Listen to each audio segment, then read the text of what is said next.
തുള്ളൽ പഠിക്കാം, വിരോധമൊന്നുമില്ല, സന്തോഷം തന്നെയുള്ളൂ. പക്ഷേ അതിനേക്കാളും ഉപരി ഇപ്പോൾ ഈ ഗുരുനാഥൻ്റെ വെച്ചാൽ പരമേശ്വരൻ നമ്പീശൻ്റെ വീട്ടിൽ താമസിച്ച് പഠിക്കലാണ്. അത് ഞങ്ങൾ 3 നാളും അതെ താമസിച്ച് പഠിക്കില്ല. അപ്പോൾ ഭക്ഷണമൊക്കെ അവിടെ തന്നെയാണ്. അപ്പോൾ അതിന് ഈ വീട്ടിൽ കുറച്ച് ദാരിദ്ര്യം എന്ന് പറഞ്ഞല്ലോ, അപ്പോൾ ആ ദാരിദ്ര്യം എനിക്കറിയാതെ കഴിയും.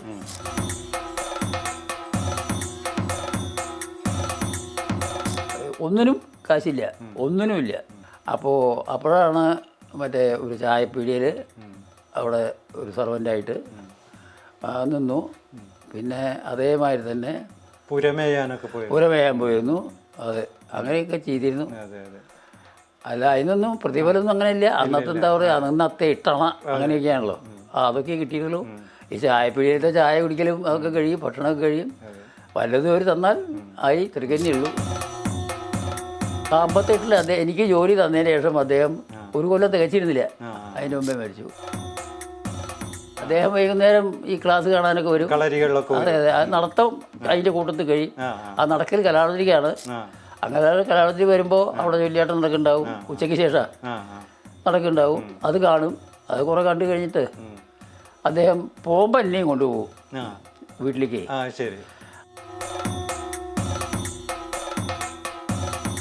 ശിഷ്യന്മാർക്കൊക്കെ ഞാനിപ്പോൾ ഈ പറഞ്ഞ മാതിരി നല്ലോണം ശിക്ഷിച്ചിരുന്നു. അപ്പോൾ ഈ ശിക്ഷ കാരണം കൊണ്ട് അവർക്ക് കുട്ടികൾക്ക് വെറുപ്പ് അന്നൊക്കെ തോന്നിയിരുന്നു. ഇപ്പോഴത്തെ എനിക്കറിയില്ല. അതായത് ഭരണപരമായിട്ടുള്ള പ്രശ്നമുണ്ടായിരുന്നു. പിന്നെ പഠിപ്പിക്കുന്ന ചില കാര്യങ്ങൾക്കുള്ള ബുദ്ധിമുട്ടുകളുണ്ടായിരുന്നു. അല്ലാതെ മറ്റേ ഒരു മൊത്തത്തിൽ പറഞ്ഞാൽ ആകെപ്പാടെ ഒരു സുഖമില്ലാത്ത സന്ദർഭമായിരുന്നു അന്നുണ്ടായിരുന്നത്. അത്രയും പറയാൻ. കലാമണ്ഡലം ഗോപിയെ എടുത്തുള്ളത് അന്നത്തെ ഭരണസമിതി അടക്കം. അതായത് അന്നത്തെ ഭരണം വെച്ചപ്പോൾ OLV ഒക്കെ ഉണ്ടായിരുന്ന കാലത്തുണ്ടായിരുന്ന അവർക്ക് ഉള്ള മതിപ്പ്, സ്നേഹം, അതിപ്പോൾ ഇന്നുണ്ടോ എന്ന് ചോദിച്ചാൽ ഇല്ല എന്ന് പറയാൻ വയ്യ.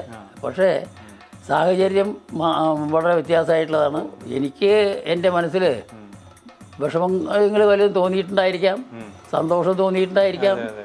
അതിനെ വിലയിരുത്തേണ്ട ചുമതല അവിടുത്തെ ഭരണസമിതിക്കാണ്. പരീക്ഷണങ്ങളിൽ അർത്ഥമില്ല, ന്യായമില്ല. മനസ്സിലായില്ല. നന്നല്ലാത്ത കാരണം. അല്ലെങ്കിൽ തോന്നില്ലല്ലോ. നന്ന് വെച്ചാൽ അവന് തോന്നില്ലല്ലോ. നന്നല്ലാത്ത കാരണം. അവരിപ്പോൾ പരീക്ഷണം നടത്തുമ്പോൾ അതിനെ നമുക്ക് തൃപ്തികരല്ല എന്നല്ല, അത് ദോഷമായിട്ട് മാറുന്നുണ്ട്. കഥകളിക്കും ദോഷമാണ്. കഥകളിയെ അവമാനിക്കണമുണ്ട്. ആസ്വാദകരെ ഉണ്ടാക്കണമെങ്കിൽ എന്ത് വേണമെന്നറിയാം. അവർക്ക് ആസ്വദിക്കാനുള്ള ശേഷി ഉണ്ടാക്കി കൊടുക്കണം. അത് കലാകാരന്മാരും ഈ കലാമണ്ഡലം പോലുള്ള സ്ഥാപനങ്ങളും ഒക്കെ കൂടി ശ്രദ്ധിച്ച് ചെയ്യേണ്ട ഒരു കാര്യങ്ങളാണ്. കഥകളി എന്ന് പറയുന്ന കലയ്ക്ക്, ആ ക്ലാസിക്കൽ കലയ്ക്ക് കുറേ കോട്ടങ്ങൾ പറ്റുന്നുണ്ട്. കലാമണ്ഡലം എന്നുള്ള സ്ഥാപനം, അതായത് എൻ്റെ അമ്മ വീടാണ്, വളർത്തമ്മ വീട് കലാമണ്ഡലം. ആ കലാമണ്ഡലമാണ് ഇന്നേ വരെ എന്നെ ജീവിപ്പിച്ചുള്ളതും എന്നെ വരെ വളർത്തി കൊണ്ടുവന്നിട്ടുള്ളതും. ഇപ്പോഴും ആ നിലവാരത്തിൽ കൊടുത്തിട്ടാണ് എൻ്റെ പോക്കും. വയ്യാതിരിക്കുകയാണ്, വേഷം കെട്ടാൻ പോകാറില്ല. അത് വേഷം കെട്ടാൻ മാത്രമല്ല, യാത്രയ്ക്കുള്ള ബുദ്ധിമുട്ട് കാരണം കൊണ്ട്, അതായത് എൻ്റെ കാലിൻ്റെ മുട്ടിന് നല്ല തകരാറുണ്ട്. അത് കാരണം യാത്രയ്ക്ക് വലിയ ബുദ്ധിമുട്ടുണ്ട്. അത് കാരണം ഇപ്പോൾ വേഷം കെട്ടാറില്ല, പഠിപ്പിക്കാറില്ല. അതേമാതിരി തന്നെ മറ്റുള്ള ഫങ്ഷനൊന്നും പങ്കെടുക്കാറില്ല. അപ്പോൾ എന്തുണ്ടെന്ന് ചോദിച്ചിട്ടുണ്ടെങ്കിൽ ഇപ്പോഴും കലാമണ്ഡലം എന്ന് വെച്ചിട്ട് എനിക്ക് ഗോപിയെ കാണുള്ളൂ. മനസ്സിലായില്ലേ?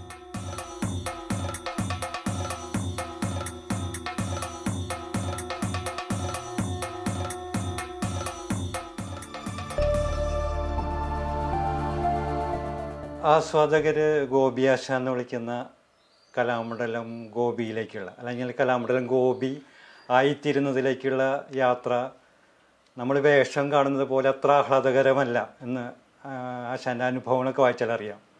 ഭയങ്കരമായ ക്ലേശങ്ങൾ അനുഭവിച്ചിട്ടുണ്ട്. അതൊരു കലാകാരൻ എന്നുള്ള രീതിയിൽ മാത്രമല്ല, ജീവിതത്തിലും ഭയങ്കര ക്ലേശങ്ങളായിരുന്നു.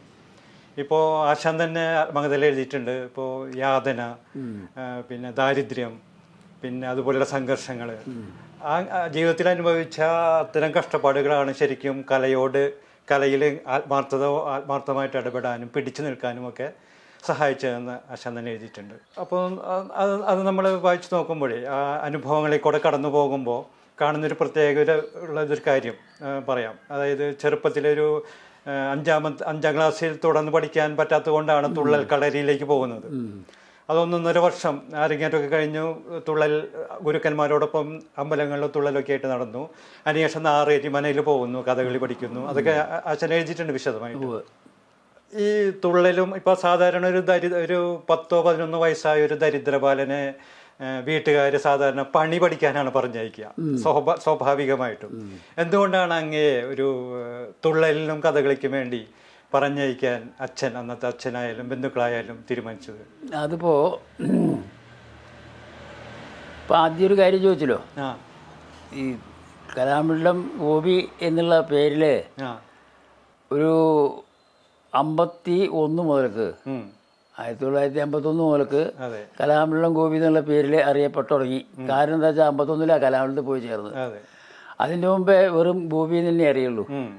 എൻ്റെ വീട്ടുപേര് മണാളത്തെ എന്നാണേ. അപ്പോൾ മണാളത്തെ ഗോപി അങ്ങനെയൊക്കെ തന്നെ അറിയുള്ളൂ. അപ്പോൾ എന്തുണ്ടെന്ന് വിചാരിച്ചിട്ടുണ്ടെങ്കിൽ കുട്ടിക്കാലം എൻ്റെ ഒരു ദരിദ്രം ആയിട്ടുള്ള സാഹചര്യമാണ്. വീട്ടിലും അതെ, വീട്ടിലത്തെ എൻ്റെ അച്ഛന് അവിടുത്തെ മനക്കിലാണ് ജോലി, അമ്മയ്ക്കും അതെ. ഞങ്ങൾക്ക് എൻ്റെ അമ്മ, ചെറിയമ്മ, മുത്തശ്ശി ഇങ്ങനെ 3 പേരാണ്. ആ 3 പേർക്കും മനക്കിൽ തന്നെയാണ് ജോലി. പിന്നെ ഒരു അമ്മാവനാണുള്ളത്. അമ്മാവൻ പിന്നെ പുറത്ത് പോയിട്ട് ജോലിക്ക് പോയി, അങ്ങനെ ഒരു ഇതാണ്. അപ്പോൾ എന്തുണ്ടെന്ന് വെച്ചിട്ടുണ്ടെങ്കിൽ എന്നെ സംബന്ധിച്ച് എല്ലാവർക്കും ഒരു ഒരു സ്നേഹം കൂടുതലുണ്ട്. അതിപ്പോൾ ഈ ഇതിലെന്താ കഥകളി പഠിച്ചത് കൊണ്ടോ തുള്ളൽ പഠിച്ചത് കൊണ്ടോ അല്ലാണ്ട് തന്നെ ഒരു സ്നേഹം ഉണ്ട് മനസ്സിൽ. അതിപ്പോൾ ആ മനക്കിലത്തെ ചില തമ്പുരാക്കന്മാർക്കും ഉണ്ട്. അതായത് അച്ഛനും അമ്മയൊക്കെ അവിടെയാണെങ്കിൽ പോലും അവർക്ക് എന്നെ കാണുമ്പോൾ ഒരു സ്നേഹമുണ്ടല്ലോ, സാധാരണ ഒരു കുട്ടിയെ കാണുമ്പോഴുള്ള സ്നേഹം, ആ സ്നേഹം അവർക്കും ഉണ്ട്. അപ്പോൾ അങ്ങനെ എന്തുണ്ടായെന്ന് ചോദിച്ചിട്ടുണ്ടെങ്കിൽ അങ്ങനെ കോതച്ചിറ എന്നാണ് എൻ്റെ ഗ്രാമത്തിൻ്റെ പേര്. അവിടെ 5-ാം തമ്പുരാൻ, മനക്കിലത്തെ 5-ാമത്തെ ആൾ നടത്തും. 5-ാം തമ്പുരാൻ ഉത്സവം നടന്നുകൊണ്ടിരിക്കുമ്പോൾ കലാമണ്ഡലം നമ്പീശൻ്റെ ഏട്ടനായിട്ടുള്ള ഒരാളാണ് ഓട്ടംതുള്ളലിൻ്റെ ഗുരുനാഥൻ, അതായത് പരമേശ്വരൻ നമ്പീശൻ. ആ പരമേശ്വരൻ നമ്പീശനോട് പറഞ്ഞു, നമുക്കൊരു കാര്യം ചെയ്യാം, കുറച്ച് കുട്ടികളെ തുള്ളൽ പഠിപ്പിക്കാം എന്ന് പറഞ്ഞു. അദ്ദേഹത്തിന് സന്തോഷമായി. എന്താ വെച്ചാൽ അദ്ദേഹം ഇപ്പോൾ അമ്പലത്തിൽ കഴകൊക്കെ ഉണ്ട്, മാല കെട്ടണം, അതൊക്കെ ഇല്ലാണ്ട് ഇപ്പോൾ തുള്ളൽ പഠിപ്പിക്കാൻ വേണ്ടിയിട്ട് അവിടെ കുട്ടികളൊന്നുമില്ല, പഠിപ്പിച്ച് തുടങ്ങിയിട്ടുമില്ല. അപ്പോൾ ഇങ്ങനെ കുറച്ച് തുള്ളൽ പഠിപ്പിക്കാം കുട്ടികളെ. അതായത് പരമേശ്വര എന്നാണ് വിളിക്കുക. പരമേശ്വര അതൊന്ന് തയ്യാറാക്കിക്കോളൂ എന്ന് പറഞ്ഞു. അങ്ങനെ തയ്യാറാക്കുമ്പോൾ തുള്ളൽ പഠിപ്പിക്കാൻ വേണ്ടിയിട്ട് ഇപ്പോൾ പരമേശ്വരൻ നമ്പീശൻ എന്ന് പറഞ്ഞല്ലോ, അദ്ദേഹം എന്നെ കണ്ടിട്ട് എൻ്റെ അച്ഛനോട് പറഞ്ഞു, ഗോപിയെ തുള്ളലിന് പഠിക്കാൻ വേണ്ടിയിട്ട് പറഞ്ഞയക്കണം എന്ന് പറഞ്ഞു. അപ്പോൾ അത് തമ്പുരാനോടൊന്ന് ചോദിക്കൂ. തമ്പുരാനോട് ചോദിച്ചു. തമ്പുരാൻ പറഞ്ഞു, എങ്ങനെ വേണം, എങ്ങനെയായാലും മകനെ പറഞ്ഞയക്കണം. അങ്ങനെ പറഞ്ഞയക്കണം എന്ന് പറഞ്ഞിട്ട് അപ്പോൾ ഞങ്ങൾ 5 പേര് അന്ന് സെലക്ട് ചെയ്തിട്ട് അടുത്ത വീട്ടുകാരൊക്കെയാണ്. അപ്പോൾ അവിടെ ആ 5 പേര് കൂടിയിട്ട് പഠിക്കാൻ തുടങ്ങി എന്ന് തന്നെ പറയാം. അവിടെ ചെന്നിട്ട് അതിലിപ്പോൾ ഈ പറഞ്ഞ മാതിരി ഓട്ടംതുള്ളലിന് സ്വതവേ ഉഴിച്ചിലൊക്കെ ഉണ്ട്. വർഷക്കാലത്ത് മിഥുന മാസം, കർക്കിടക മാസം കാലത്ത് ഉഴിച്ചിലുണ്ട്. അപ്പോൾ ഈ ഉഴിച്ചിൽ തുടങ്ങിയപ്പോൾ മറ്റവരെല്ലാവരും, അതായത് 5 ആളെന്നൊക്കെ പറഞ്ഞില്ലേ, അതായത് 4 പേരും പോയി കഴിഞ്ഞു. 4 പേരില്ലേ, 3 പേരും പോയി കഴിഞ്ഞു. പിന്നെ ഒന്നുള്ളത്, ഒന്നല്ല 2 ആളുള്ളത്, ഒന്ന് അദ്ദേഹത്തെ തുള്ളൽ ഗുരുനാഥൻ്റെ മരുമകനാണ്, അതായത് പെങ്ങളുടെ മകനാണ്. ഒന്ന് പിന്നെ അദ്ദേഹത്തിൻ്റെ മകൻ തന്നെയാണ്. അപ്പോൾ അദ്ദേഹത്തിൻ്റെ മകൻ്റെ പേര് പുരുഷോത്തമൻ എന്നാണ്, കുട്ടൻ എന്നാണ് വിളിക്കുക. മറ്റത് കേശവൻ നമ്പീശനാണ്. ഈ കേശവൻ നമ്പീശൻ നിങ്ങൾക്കൊക്കെ അറിയാം. കേശവൻ നമ്പീശനെ അറിയില്ല, പക്ഷേ കലാമണ്ഡലം ഗീതാനന്ദനെ അറിയില്ലേ? ഗീതാനന്ദൻ്റെ അച്ഛനാണ് ഈ കേശവൻ നമ്പീശൻ എന്ന് പറയുന്നത്. അതെ. അപ്പോൾ ഞങ്ങൾ 3 ആൾ ബാക്കിയായി, ബാക്കി എല്ലാവരും പോയി. അപ്പോൾ ഈ 3 ആൾ പഠിക്കാൻ തന്നെ, തുടർച്ചയായിട്ട് പഠിക്കാൻ തന്നെ തീരുമാനിച്ചു. എന്നെ സംബന്ധിച്ച് എന്താണെന്ന് വിചാരിച്ചിട്ടുണ്ടെങ്കിൽ തുള്ളൽ പഠിക്കാം, വിരോധമൊന്നുമില്ല, സന്തോഷം തന്നെയുള്ളൂ. പക്ഷേ അതിനേക്കാളും ഉപരി ഇപ്പോൾ ഈ ഗുരുനാഥൻ്റെ വെച്ചാൽ പരമേശ്വരൻ നമ്പീശൻ്റെ വീട്ടിൽ താമസിച്ച് പഠിക്കലാണ്. അത് ഞങ്ങൾ 3 ആളും അതെ താമസിച്ച് പഠിക്കില്ല. അപ്പോൾ ഭക്ഷണമൊക്കെ അവിടെ തന്നെയാണ്. അപ്പോൾ അതിന് ഈ വീട്ടിൽ കുറച്ച് ദാരിദ്ര്യമെന്ന് പറഞ്ഞല്ലോ, അപ്പോൾ ആ ദാരിദ്ര്യം എനിക്കറിയാതെ കഴിയും ഈ ഭക്ഷണം ഇവിടെ കിട്ടുക കാരണം. അങ്ങനെയാണ് തുള്ളൽ പഠിക്കാൻ തുടങ്ങിയതും. അയാളുടെ ഇപ്പോൾ അന്നും ഇപ്പോൾ ശരിക്കും പറഞ്ഞിട്ടുണ്ടെങ്കിൽ ഞാനവിടെ 4ാം ക്ലാസ്സിൽ പാസ്സായിട്ട് 5ാം ക്ലാസ്സിലേക്ക് പോകാൻ വേണ്ടിയിട്ട് നിൽക്കുമ്പോഴാണ് നിർബന്ധമായിട്ട് ഇതിലേക്ക് വരണം എന്ന് പറഞ്ഞത്. അപ്പോൾ ഈ തമ്പുരാൻ്റെ കൽപ്പന എന്നുണ്ടല്ലോ അന്നത്തെ കാലത്തൊക്കെ, ആ കൽപ്പനയാണ് എൻ്റെ അച്ഛന് നിർബന്ധമായിട്ട് എന്നെ ഇത്. അപ്പോൾ സ്കൂൾ വിദ്യാഭ്യാസം വേണമെന്നുള്ള ആഗ്രഹം അവർക്കുണ്ട്. പിന്നെ മാത്രമല്ല ഞാൻ സ്കൂളിൽ പഠിക്കാൻ മിടുക്കനായിരുന്നു അത്രേ. അല്ല എന്ന് ഞാൻ പറയല്ല, എൻ്റെ സ്കൂൾ അധ്യാപകൻ മാഷന്മാരെന്നെ പറഞ്ഞിട്ടുണ്ട് പഠിക്കാൻ മിടുക്കനാണ് അവൻ എന്നുള്ളത് പറഞ്ഞിട്ടുണ്ട്. അപ്പോൾ പഠിക്കാൻ ആഗ്രഹം, സ്കൂൾ പഠിക്കാനൊക്കെ ആഗ്രഹമാണ്. അതൊക്കെ പിന്നെ കുട്ടികളുടെ കൂടെ കളിച്ചും കൊണ്ടൊക്കെ പഠിക്കലാണല്ലോ. പഠിക്കാൻ ഏതായാലും തുടങ്ങിയാൽ പഠിക്കും. അപ്പോൾ അങ്ങനത്തെ ഒരു സ്വഭാവമായിരുന്നു എന്നാണ് പറയണത്. അങ്ങനെ ഏതായാലും 4ാം ക്ലാസ് പാസ്സായതിന് ശേഷം പഠിക്കാൻ പിന്നെ പോകാൻ പറ്റിയില്ല. അങ്ങനെ തുള്ളലിൽ ചെയ്തത്. തുള്ളലിൽ ചെയ്യുന്ന അത് മടി കൂടാതെ ഇങ്ങനെ പോയിക്കൊണ്ടിരുന്നു. ഒരു കൊല്ലം കഴിഞ്ഞപ്പോഴേക്കും അരങ്ങേറ്റം കഴിഞ്ഞു. അരങ്ങേറ്റം കോതര മനക്കിലത്തെ വിഷ്ണു ക്ഷേത്രമുണ്ട്. ഇന്നിപ്പോൾ അതിൻ്റെ പേര് അന്ന് ചിറക്കൽ വിഷ്ണു ക്ഷേത്രം എന്നാണ് പറയുക, ചിറക്കൽ തേവർ. ഇന്നിപ്പോൾ അത് എന്ന് വെച്ചാൽ കോതരയ്ക്കിലെ മഹാവിഷ്ണു ക്ഷേത്രം എന്നാണ് പറയുന്നത്. അല്ല, അപ്പോൾ മാറ്റം, പേരിന് മാറ്റം.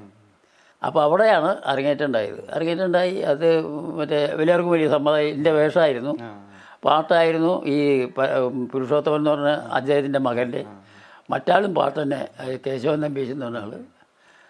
അങ്ങനെ അത് ആ അരങ്ങേറ്റം കഴിഞ്ഞിട്ട് പിന്നെ അവിടെ തുടർച്ചയായിട്ട് ഉത്സവങ്ങളിലേക്കും, അതായത് പുള്ളിമനക്കിലെ ഉത്സവം, അങ്ങനെ പാട്ടാമ്പി ചിലത്, അടുത്തുണ്ട് ചില, അങ്ങനെ ചില ക്ഷേത്രങ്ങളിൽ ഇദ്ദേഹത്തിൻ്റെ പരിചയമുള്ള ക്ഷേത്രങ്ങളാണ് ഗുരുനാഥൻ്റെ. അങ്ങനെ ക്ഷേത്രങ്ങളിൽ തുള്ളായിരുന്നുണ്ട്. അങ്ങനെ 2 കൊല്ലം. അത് അപ്പോഴേക്കും എനിക്കിപ്പോൾ ഈ 8 വയസ്സിലാണ് തുടങ്ങിയത്. അന്നേക്ക് 10 വയസ്സ് ആയിട്ടുള്ളൂ. പിന്നീടാണ് നാറേരി മനയിൽ ആ 10 വയസ്സിൽ അത് തുള്ളൽ നിർത്തി. അതായത് മറ്റേ ഈ ഞങ്ങൾ 3 ആളേ ഉള്ളൂ പറഞ്ഞില്ലേ, അത് കൊണ്ടു നടത്താൻ ബുദ്ധിമുട്ടായതുകൊണ്ട് ഈ 5ാം തമ്പുരാൻ എന്ന് പറഞ്ഞ ആൾ അദ്ദേഹത്തിൻ്റെ ചിലവിലായിരുന്നേ. അപ്പോൾ അദ്ദേഹം പറഞ്ഞു, എനിക്ക് ചിലവ് നടത്താൻ ബുദ്ധിമുട്ടാണ്, അപ്പോൾ ഇനി വേണ്ട ചോളൂ എന്ന് പറഞ്ഞു. അങ്ങനെയാണ് തുള്ളൽ വേണ്ടാച്ചത്. പിന്നെയാണ് കൂടല്ലൂർ മന എന്നാണ് പറയുക, നാറിയേരി മന. ആ നാറിയേരി മനയ്ക്കിൽ കഥകളി പഠിപ്പിക്കുന്നുണ്ട് എന്നുള്ളത് അറിഞ്ഞു. അപ്പോൾ എന്നാലും ഒന്ന് കൊണ്ടുപോയി നോക്കുക അവനെ എന്ന് പറഞ്ഞു. അപ്പോൾ ഇപ്പോൾ എന്തുണ്ടെന്ന് വിചാരിച്ചാൽ അപ്പോഴും എന്നെ കൊണ്ടുപോകാൻ തന്നെയുള്ളൂ. അതായത് ഇപ്പോൾ എന്താണ് അവരുടെ ഇത് വെച്ചിട്ടുണ്ടെങ്കിൽ, വേഷം കെട്ടി കണ്ടപ്പോൾ നല്ല ഭംഗിയുണ്ട് അവർ പറയും. ഞാൻ പറയല്ല, എന്നെ കണ്ടിട്ട് ഈ വേഷം കണ്ടിട്ടുള്ള ആൾക്കാർക്കൊക്കെ. അങ്ങനെ തൽക്കാലം അവിടെ കൊണ്ടുപോയി. അച്ഛൻ തമ്പുരാന്നാണ് ഞങ്ങൾ എല്ലാവരും വിളിക്കുക. കുഞ്ചു തൊട്ടേ അദ്ദേഹത്തിൻ്റെ പേര്, എന്തായാലും ആരും വിളിക്കാറില്ല, അച്ഛൻ തമ്പുരാൻ തന്നെയാണ്. അപ്പോൾ അവിടെ കൊണ്ടുവന്നു. അപ്പോൾ അവിടെ ഒരു വാരരുണ്ട്, അവിടുത്തെ നാറിയേരിക്കാരൻ വാരരാണ്. അദ്ദേഹം കോതരയ്ക്കലാണ് അദ്ദേഹത്തിൻ്റെ ഭാര്യ വീട്. അങ്ങനെയാണ് ഈ പരിചയം പഠിക്കേണ്ടത്. അവിടെ വന്നിട്ട് അങ്ങനെ എന്താ ഈ കുട്ടിയൊന്ന് എടുക്കാൻ പറ്റുമോ അറിയണച്ചിട്ടാണ് എന്ന് പറഞ്ഞു. അദ്ദേഹം അച്ഛൻ തമ്പുരാൻ ആകെ ഒന്ന് നോക്കി കഴിഞ്ഞിട്ട്, എന്നാൽ അവൻ ഇവിടെ നിന്നോട്ടെ, കുഴപ്പമൊന്നുമില്ല, പഠിപ്പിച്ചോളും, ആശാനോട് ഒന്ന് പറയാം. അപ്പോൾ തേക്കിൻകാട്ടിൽ രാവിണി നായർ ആശാനാണ് പഠിപ്പിക്കണത്. അദ്ദേഹത്തിനെ വിളിച്ചു, അവൻ നിന്നോട്ടെ, തിരക്കില്ല പറഞ്ഞു. അങ്ങനെയാണ് നാറിയേരി മനയ്ക്കിൽ കഥകളി വേഷം പഠിക്കാൻ വേണ്ടിയിട്ട് ചേർന്നത്. അതാണ് അപ്പം എൻ്റെ കഥകളിയിലേക്ക് കടക്കാനുള്ള ഒരു പശ്ചാത്തലം ഉണ്ടായിട്ടുള്ള കാര്യം. കലാമണ്ഡലത്തിൽ ചേരുന്നതിന് മുമ്പ് ആശാൻ ശ്രദ്ധിച്ച ഒരു കഥകളി വേഷം കലാമണ്ഡലം കൃഷ്ണൻ നായർ ആശാന്റെ ബാഹുകനാണെന്ന് ആശാൻ എഴുതിയിട്ടുണ്ട്. ഇല്ല, അതങ്ങനെയല്ല. അത് ഇപ്പോൾ ചോദിച്ചത് ശരിയാണ്. പക്ഷേ ആശാൻ കലാമണ്ഡലം കൃഷ്ണൻ നായർ ആശാന്റെയാണ് വേഷം ഞാൻ ആദ്യം കണ്ടത്. അത് ബാഹുകനാണ്. ഇനിയും അത് നാറിയേരി മനക്കിൽ വെച്ചിട്ടാണ്. അത് കഥകളി പഠിച്ചുകൊണ്ടിരിക്കുമ്പോഴാണ് ഉണ്ടായിട്ടുള്ളത്. അത് ശ്രദ്ധിക്കാനുണ്ടായിരുന്ന കാരണം എന്തായിരുന്നു? അല്ല, അങ്ങനെയല്ല, അദ്ദേഹത്തിന്റെ ഈ വേഷഭംഗി, അതാണ് അദ്ദേഹത്തിന്റെ ഈ വേഷഭംഗി. പിന്നെ അഭിനയവും ഇതൊക്കെ ഉണ്ടല്ലോ. അഭിനയത്തിനേക്കാളും കൂടുതൽ കണ്ടാലൊരു വേഷഭംഗിയില്ലേ, ആകർഷണ, ആ ശക്തി കുറച്ചധികമായിരുന്നു. അതുകൊണ്ട് അദ്ദേഹത്തിന്റെ ആ വേഷത്തിനോട് എനിക്ക് അന്ന് തന്നെ കുട്ടിക്കാലത്ത് തന്നെ ഒരു ആകർഷണീയത തോന്നിയിരുന്നു. അതുപോലൊരു കൗതുകകരമായ കാര്യം ശ്രദ്ധിച്ചത് അന്ന് കഥകളിയ നാറേരിമനയിലെ കളരിയിലെ തിച്ചു രാമൻ നായരുടെ മരുമകൾ സരോജിനി ഒരു വനിത സ്ത്രീയാണ്. അപ്പൊ അതൊരു കൗതുകം തോന്നി. അന്ന് സ്ത്രീകള് കടന്നു വരുന്ന ഒരു സമയമാണോ? അല്ലല്ല, അവിടെ ആദ്യമായിട്ട് തുടങ്ങുകയാണ്. അതായത് അവിടെ സരോജിനി നാരായണി കുട്ടി എന്ന് പറഞ്ഞിട്ട് അവിടുത്തെ തന്നെ. അങ്ങനെ 2 പെൺകുട്ടികൾ സ്ത്രീകൾ വന്നിരുന്നോ വേഷമൊക്കെ? അവിടെ അവിടെ പഠിക്കുന്നതായിരുന്നു. നാളെ എനിക്ക് തന്നെ പഠിച്ചതാണ്. അപ്പോൾ ഈ ഈ സരോജിനി പറഞ്ഞ അച്ഛൻ അച്യുതൻ നായർ, അദ്ദേഹം പാട്ടുകാരനാണ്, കഥകളി പാട്ടുകാരനാണ്. അപ്പോൾ ഇപ്പോഴാണ് രാമൻകുട്ടി എന്ന് പറഞ്ഞ ആള്, അത് അദ്ദേഹത്തിൻ്റെ ഈ സരോജിനി പറഞ്ഞ ആളുടെ ഏട്ടനല്ല അനിയനാണ്. അതെപ്പോഴും ഉണ്ട്. സരോജിനി മരിച്ചു. മരിച്ചു അല്ലേ? അവർക്ക് പിന്നീട് തുടരാൻ കഴിഞ്ഞോ കഥകളി? കുറെ കാലം ഉണ്ടായി. പക്ഷെ എങ്ങനെ പരസ്യമായിട്ടൊന്നും ഉണ്ടായില്ല. ഇല്ല. അപ്പൊ അവിടുത്തെ പഠനം കഴിഞ്ഞിട്ട് കുറച്ച് നാള് വെറുതെ ഇരിക്കേണ്ടി വന്നല്ലോ. ഒരു കൊല്ലം എന്ന് പറഞ്ഞാൽ അന്ന് അച്ഛൻ എഴുതുന്നത് എല്ലാ പണികൾക്കും പോയിരുന്ന ഒരു കാലമാണ്. പുര കെട്ടിനും പിന്നെ ചായപ്പിടിയിൽ നിന്നു. ഈ 2 തുള്ളലിന്റെയും കഥകളിയുടെയും ഇത്രയും ഒരു 3-4 വർഷത്തോളം കഴിഞ്ഞിട്ടും ആ ഒരു ക്ലേശം തീർന്നില്ല ജീവിതത്തിൽ അല്ലേ? തീർന്നില്ല. അതായത് ഇപ്പൊ ഈ തുള്ളലിന്റെ ഞാൻ പറഞ്ഞില്ലേ, ആ 2 കൊല്ലം കഴിഞ്ഞപ്പോ നാറേരിമനയ്ക്ക് ചെന്ന് ചേർന്ന് പറഞ്ഞില്ലേ, നാറേരിമനയ്ക്ക് ചെന്ന് ചേരുന്നതിന് മുമ്പേയും അതുവരെ അപ്പോഴും കഷ്ടപ്പാടായിരുന്നു. നാറേരിമനയ്ക്ക് ചെന്ന് ചേർന്നതിന് ശേഷം അവിടെയും 1 കൊല്ലം കഴിഞ്ഞപ്പോൾ നിർത്തി. അപ്പോഴും പിന്നെ ഒന്നുമില്ലായിരുന്നു. അപ്പോഴാണ് 5ാം ക്ലാസ്സിൽ ചെന്നിട്ട് ചേരാൻ ചെന്നത്. അപ്പോൾ സ്കൂൾ മാഷ്, അവിടെ 8 മാഷ് പറഞ്ഞു, നിനക്ക് പഠിക്കണമെന്ന് ആഗ്രഹം കൊണ്ടാണ് നീ വന്നതെന്ന് അറിയാം, പക്ഷേ വേറൊരു കാര്യമുള്ളത്, ഇനി ഇവിടെ ചേർക്കാൻ പറ്റില്ല, നീ 5ാം ക്ലാസ്സിലിരുന്നോ. അതിപ്പോൾ 1 കൊല്ലം കഴിഞ്ഞിട്ട് 5ാം ക്ലാസ് വരെ ഉള്ളൂ. അപ്പോൾ 1 കൊല്ലം ഇവിടെ ഇരുന്നോ എന്ന് പറഞ്ഞു. അവിടെ 1 കൊല്ലം 5ാം ക്ലാസ്സിലിരുന്നു, ഇത്രയേ ഉള്ളൂ. അവിടെ ചേർന്ന് പഠിക്കുകയല്ല ഉണ്ടായി. അപ്പോൾ അങ്ങനെയാണ് ഈ 1 കൊല്ലം നാറേരിമനയിലത്തെ ഈ ഇത് കഴിഞ്ഞിട്ട് അവിടെ നിന്ന് ചേർന്നത്. അപ്പോൾ എന്തിനാ ആ കാലത്താണ് നമുക്കൊന്നുമില്ലാതിരിക്കുമ്പോൾ, ഒന്നിനും കാശില്ല, ഒന്നിനുമില്ല. അപ്പോഴാണ് മറ്റേ ഒരു ചായപ്പീടിയയിൽ അവിടെ ഒരു സർവൻ്റായിട്ട് നിന്നു. പിന്നെ അതേമാതിരി തന്നെ പുരമേയാൻ പോയിരുന്നു. അതെ, അങ്ങനെയൊക്കെ ചെയ്തിരുന്നു. അല്ല, അതിനൊന്നും പ്രതിഫലമൊന്നും അങ്ങനെയില്ല. അന്നത്തെ എന്താ പറയുക, അന്നത്തെ ഇട്ടണ അങ്ങനെയൊക്കെയാണല്ലോ, അതൊക്കെ കിട്ടിയതുള്ളൂ. ഈ ചായപ്പീടിയത്തെ ചായ കുടിക്കലും അതൊക്കെ കഴിയും, ഭക്ഷണമൊക്കെ കഴിയും.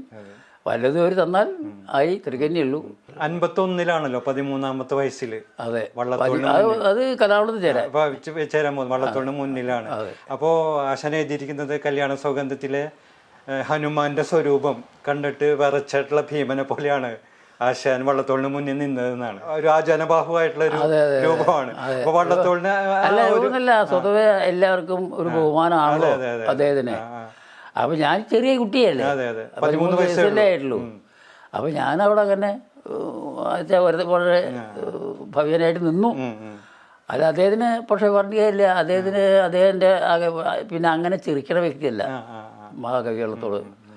ആകെ നോക്കിക്കഴിഞ്ഞിട്ട് അപ്പോൾ ഈ കലാമണ്ഡലത്തിൽ ചേരാൻ വേണ്ടി ചെന്നപ്പോൾ, കലാമണ്ഡലത്തിൻ്റെ ഉള്ളിൽ ചെന്നപ്പോൾ കലാമണ്ഡലം രാമൻകുട്ടി നായർ, കലാമണ്ഡലം കൃഷ്ണൻകുട്ടി പാരര് ഇവിടെ പഠിപ്പിച്ചിരുന്നത് കഥകളി. അപ്പോൾ അവരെല്ലാവരും കൂടെ അവിടെ മുറിയിൽ ഇരുന്നു. അപ്പോൾ കലാമണ്ഡലം നമ്പീശനും ഉണ്ട്. അവിടേക്ക് ചെന്നു. അതായത് ഈ തുള്ളൽ ഗുരുനാഥനും ഉണ്ട് കൂടെ. ചെന്നപ്പോഴാണ് പറഞ്ഞത് ഇങ്ങനെ മഹാകവിയെ കണ്ടുവരാൻ. അപ്പോഴാണ് മഹാകവിയുടെ അവിടത്തേക്ക് പോകുമ്പോൾ അവിടെ അടിയാളവരുണ്ട്, നാരായണ അടിയാൾ. ഈ അടിയാൾ ഈ നായരെന്നൊക്കെ പറഞ്ഞ ശൈലി ഒരു ഇതാണ്. ആ അടിയാളെ കൂടെ പറഞ്ഞു. അവിടുത്തെ പിയൂണുമാണ്, വേഷക്കാരനുമാണ്. അപ്പോൾ അദ്ദേഹത്തിനെ പറഞ്ഞു കൂടെ. എന്നിട്ട് അവിടെ പോയിട്ട് കണ്ടപ്പോൾ ഒന്ന് ആകെ എന്നിട്ട് ഇവനെ എടുത്തോളാൻ പറയൂ എന്ന് പറഞ്ഞു. തേപ്പിക്കൊന്നും വേണ്ട.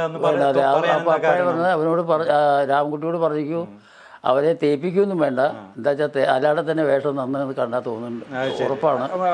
ശരീരം കണ്ടിട്ട് പറഞ്ഞതാ? മുഖം കണ്ടിട്ട്, ശരീരം കണ്ടിട്ടില്ല, മുഖം കണ്ടിട്ട്.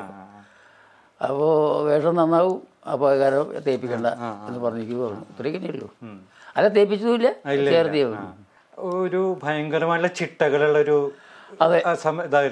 രാമൻകുട്ടി നായരാശാനും പത്മനാഭ നായരാശാനും. പിന്നെ കൃഷ്ണൻകുട്ടി വാരരാശാൻ എന്ന് പറഞ്ഞല്ലോ, അദ്ദേഹം ഒരു 6 മാസം കഴിഞ്ഞപ്പോൾ നൃത്ത വിഭാഗത്തിലേക്ക് പോയി. അത് മഹാകവി വെള്ളത്തോളിനെയാണ് നൃത്ത വിഭാഗത്തിലേക്ക് ആളില്ലാത്ത കാരണം അവിടേക്ക് ആക്കിയത്.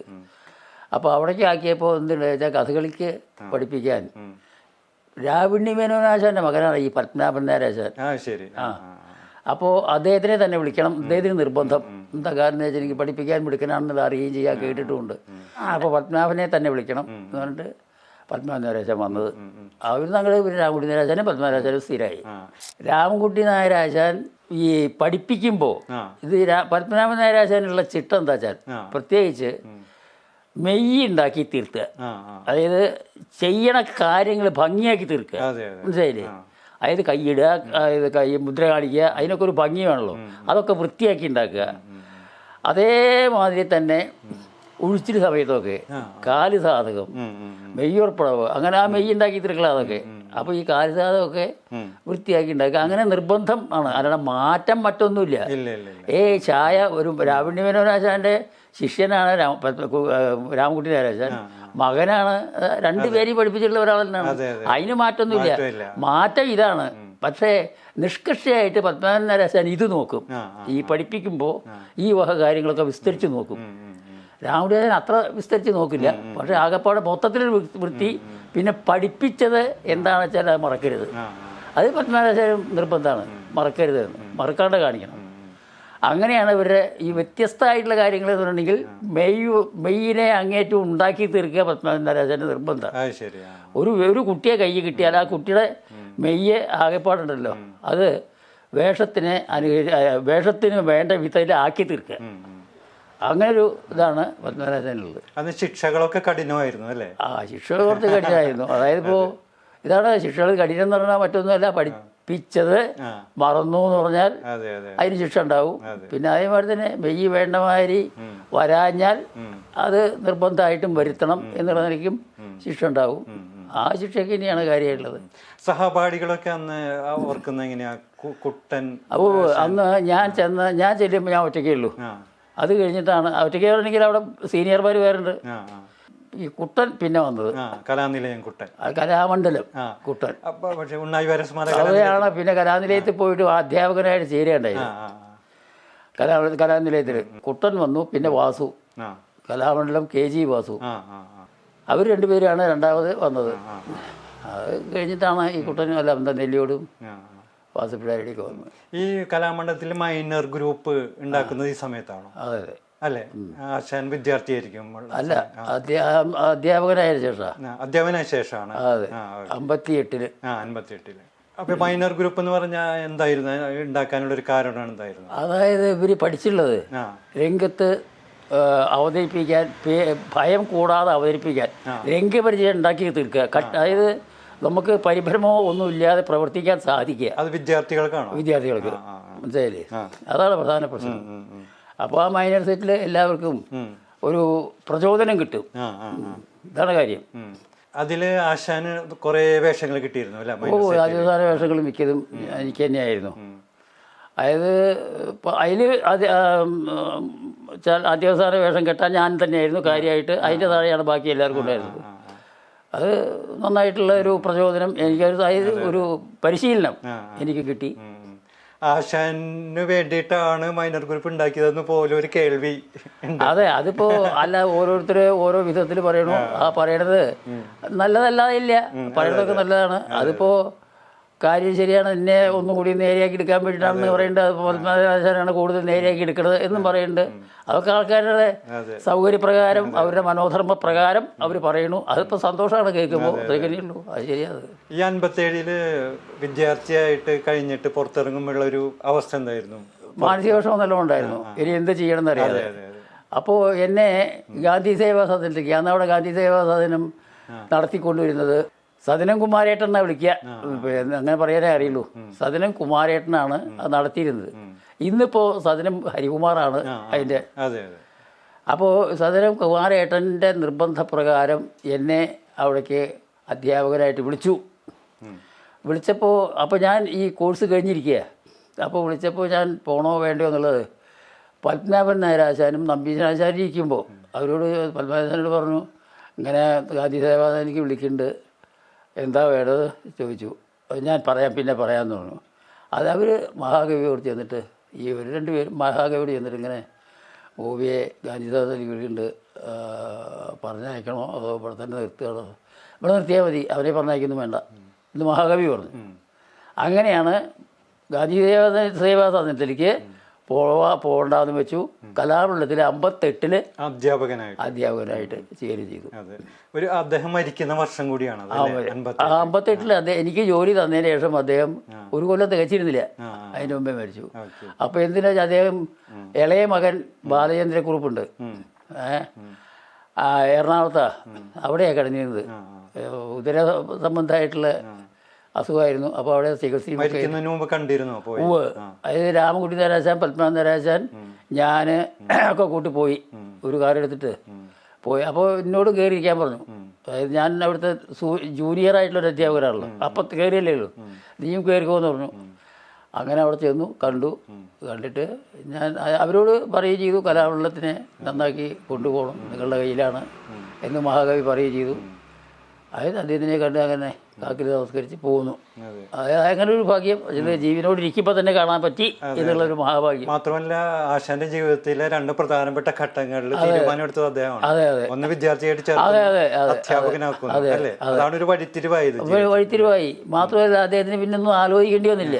ഇപ്പൊ ഈ തേപ്പിക്കേണ്ടെന്ന് പറഞ്ഞ ചായ തന്നെയാണ്, അധ്യാപകരാവണോ വേണ്ടത് ആലോചനയൊന്നുമില്ല.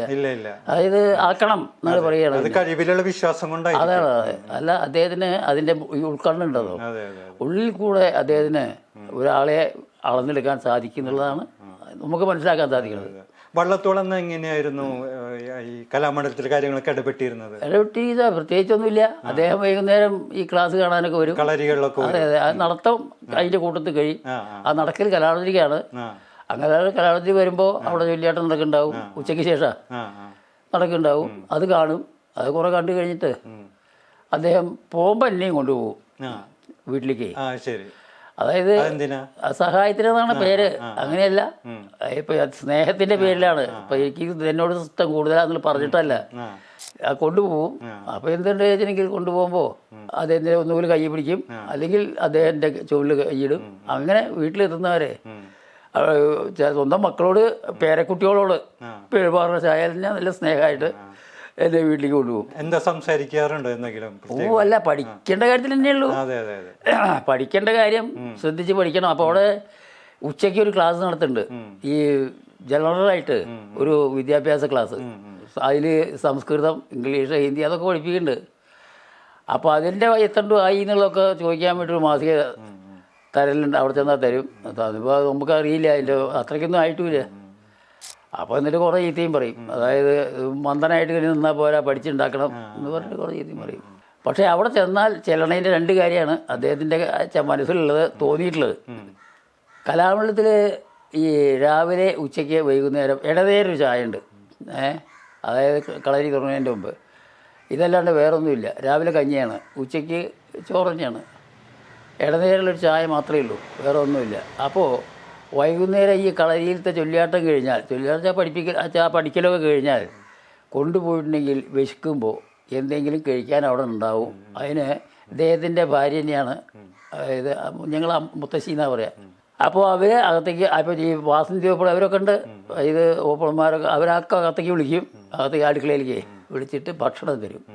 ഈ ഭക്ഷണം കഴിപ്പിക്കലും കൂടിയും ഒരു പ്രധാന ഉദ്യോഗമായിട്ടാണ് ഇപ്പോൾ മഹാകവി അന്ന് കുട്ടികളെ വെച്ച നില, കുട്ടി എന്നുള്ള നിലയ്ക്ക് അതും കൂടിയും ഈ കൂട്ടത്തിലാണ് കഴിയും. അപ്പോൾ ആ വിശപ്പ് തീരുമല്ലോ. ഇതുകൊണ്ട് അതിൻ്റെ കാര്യം അദ്ദേഹത്തിന് നടത്തുമായി, അതിന് കൂട്ടത്തിൽ കൊണ്ടുപോകാന്നുള്ള പേരുമായി. പിന്നെ കൊണ്ടുചെന്നാൽ ആ കുട്ടി ഞാൻ എന്നുള്ള നിലയ്ക്ക് ഭക്ഷണവുമായി, എല്ലാ കാര്യത്തിനും വൃത്തിയായി സന്തോഷമായി എന്നർത്ഥം. ചെറുപ്പത്തിലൊരു വലിയ സ്വാധീനമായിരുന്നു, ഭയങ്കര സ്വാധീനമായിരുന്നു. ചെറുപ്പത്തിൽ അദ്ദേഹം മരിക്കുന്ന കാര്യം വലിയ കാര്യം തന്നെ ഇഷ്ടമായിരുന്നു. അതായത് അദ്ദേഹത്തിൻ്റെ ആ സ്നേഹം ഭയങ്കരമായിരുന്നു. അത് അല്ല അദ്ദേഹത്തിന് മാത്രമല്ല, അദ്ദേഹത്തിൻ്റെ കുടുംബത്തിലെ എല്ലാവർക്കും നല്ല സ്നേഹമായിരുന്നു.